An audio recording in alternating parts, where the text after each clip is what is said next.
Hello everyone and welcome back. I'm Duke Silver and today we are playing Apocalypse. Now before we get into it, I just want to say thank you to everyone for all the support as we diversify some of the content on this channel.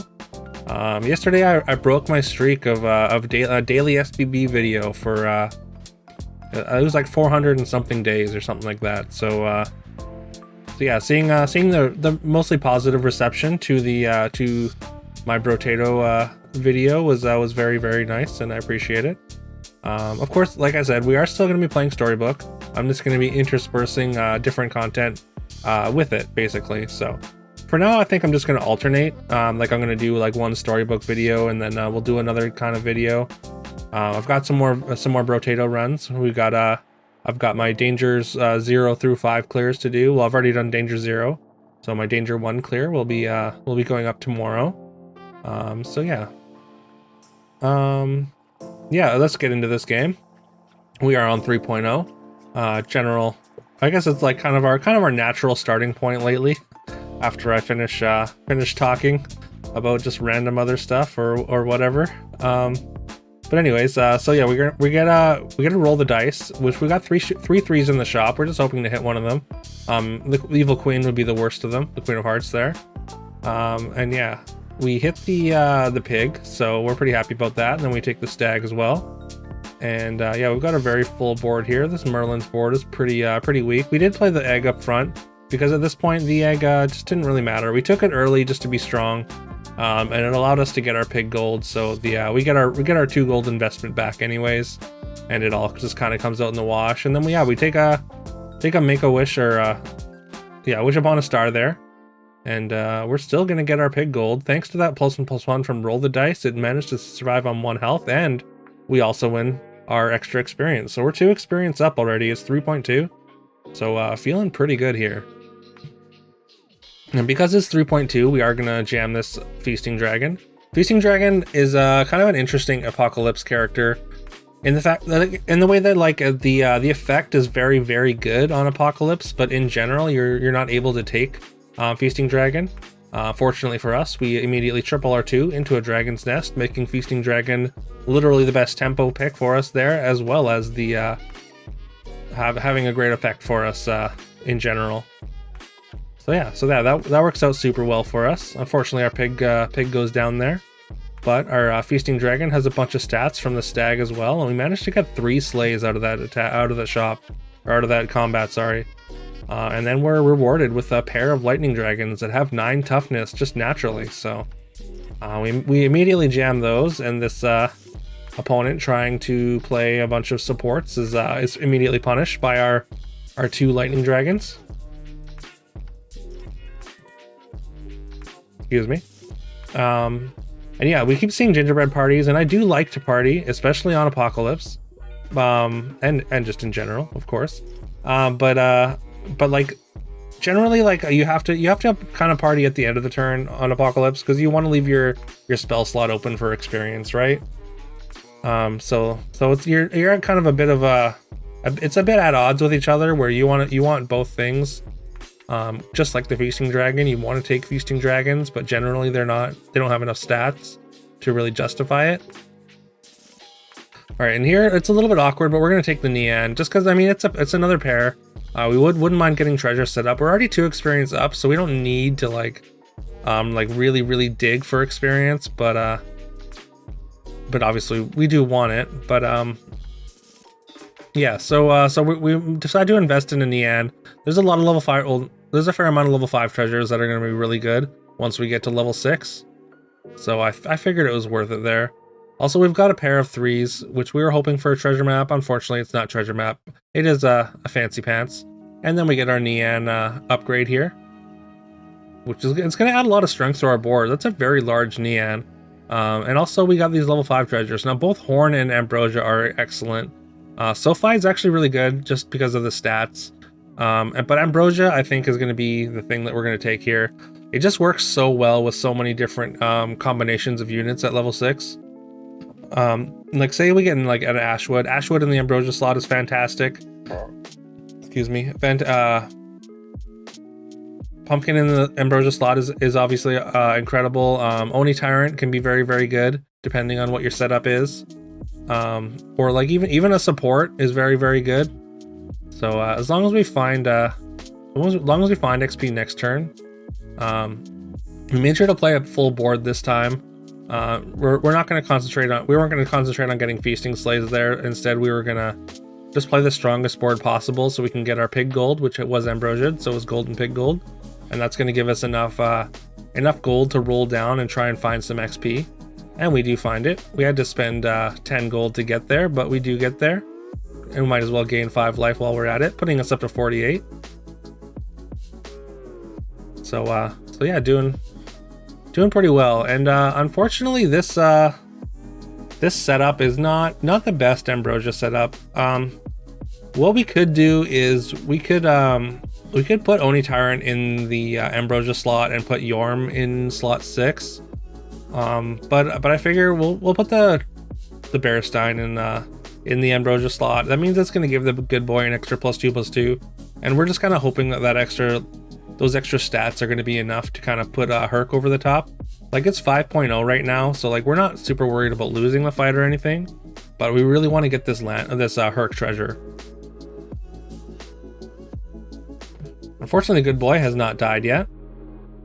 Herc seems to be taking all the attacks, although with those small units, even without the good boy dying, we managed to get Herc in one turn. So get the 1 cycle there. And yeah, we get the choice between Embiggening Stone and Spear, and we're gonna go with Embiggening Stone. We're so far ahead of the lobby right now that Embiggening Stone is just gonna offer us way more value over time, rather than Spear is excellent at giving you stats immediately, but yeah, Embiggening Stone is gonna be just like way more value as the game goes along.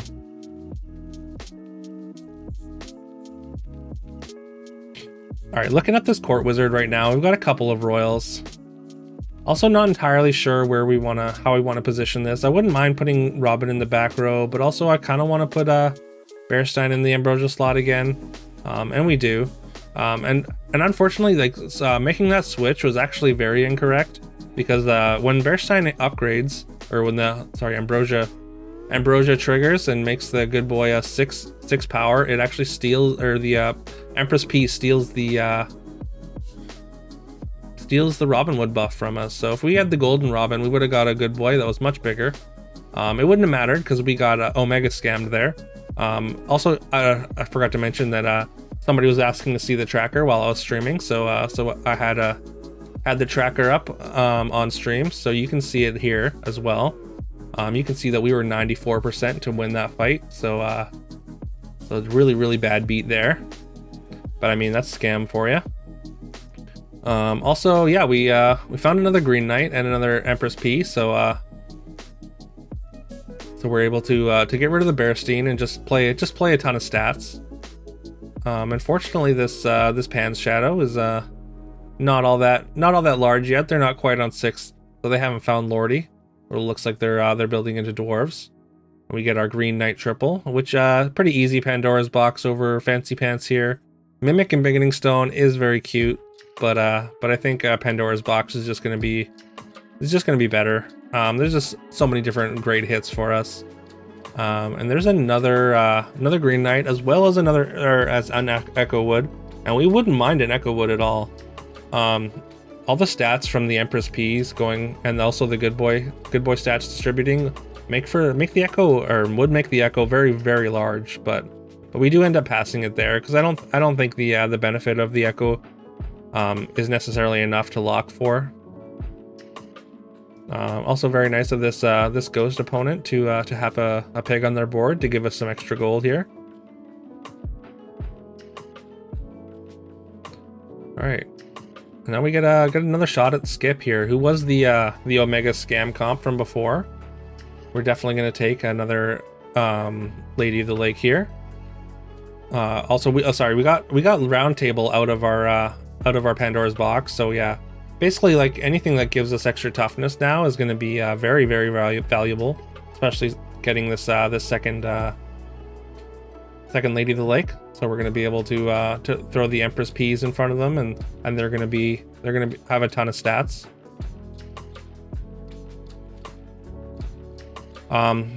This good boy is honest. I mean, with the round table, of course, the good boy is still very good, but it is starting to get kind of awkward. So what we're gonna do here is we're actually gonna, like, since we haven't found a good boy with any shop stats on it, we're gonna take this this ashwood, and if we put the ashwood in the ambrosia slot, also we get a great attack from the good boy there into their Medusa. But yeah, if we put the ashwood in the ambrosia slot, then the green knight and our robin woods are going to be absolutely massive, and of course trees working incredibly well with round tables. So opponent gets a few pretty good steals on us here. But fortunately, those sirens aren't quite enough to take down the fight for them. So yeah, we're gonna get our ashwood here, and there's another green knight, and I think we're gonna take it. So I think even with the round table, I think our best distribution of stats is gonna be the double P setup with 2 robin woods here, and because this good boy and Herc don't have any shop stats on them, I think we can safely sell them. The Lady of the Lakes probably don't come back in since we're kind of pivoting into trees at the last second here, so I think selling our 4 characters here for a hero change is worth it. And that's what we're gonna do. And we get rewarded with Goldilocks and Rumpelstiltskin, both of them extremely good.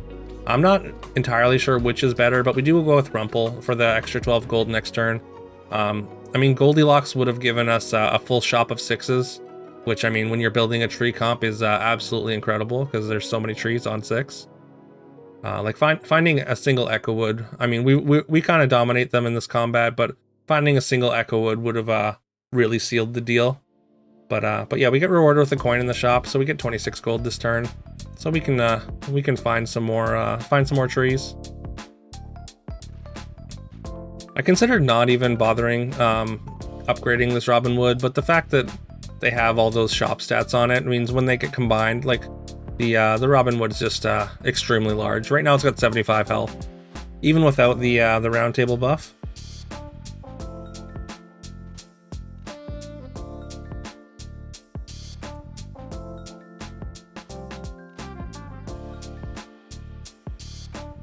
Considering the Pigomorph here, but I don't think we need to do it, so we're just not going to bother, and we get to lock our triple here.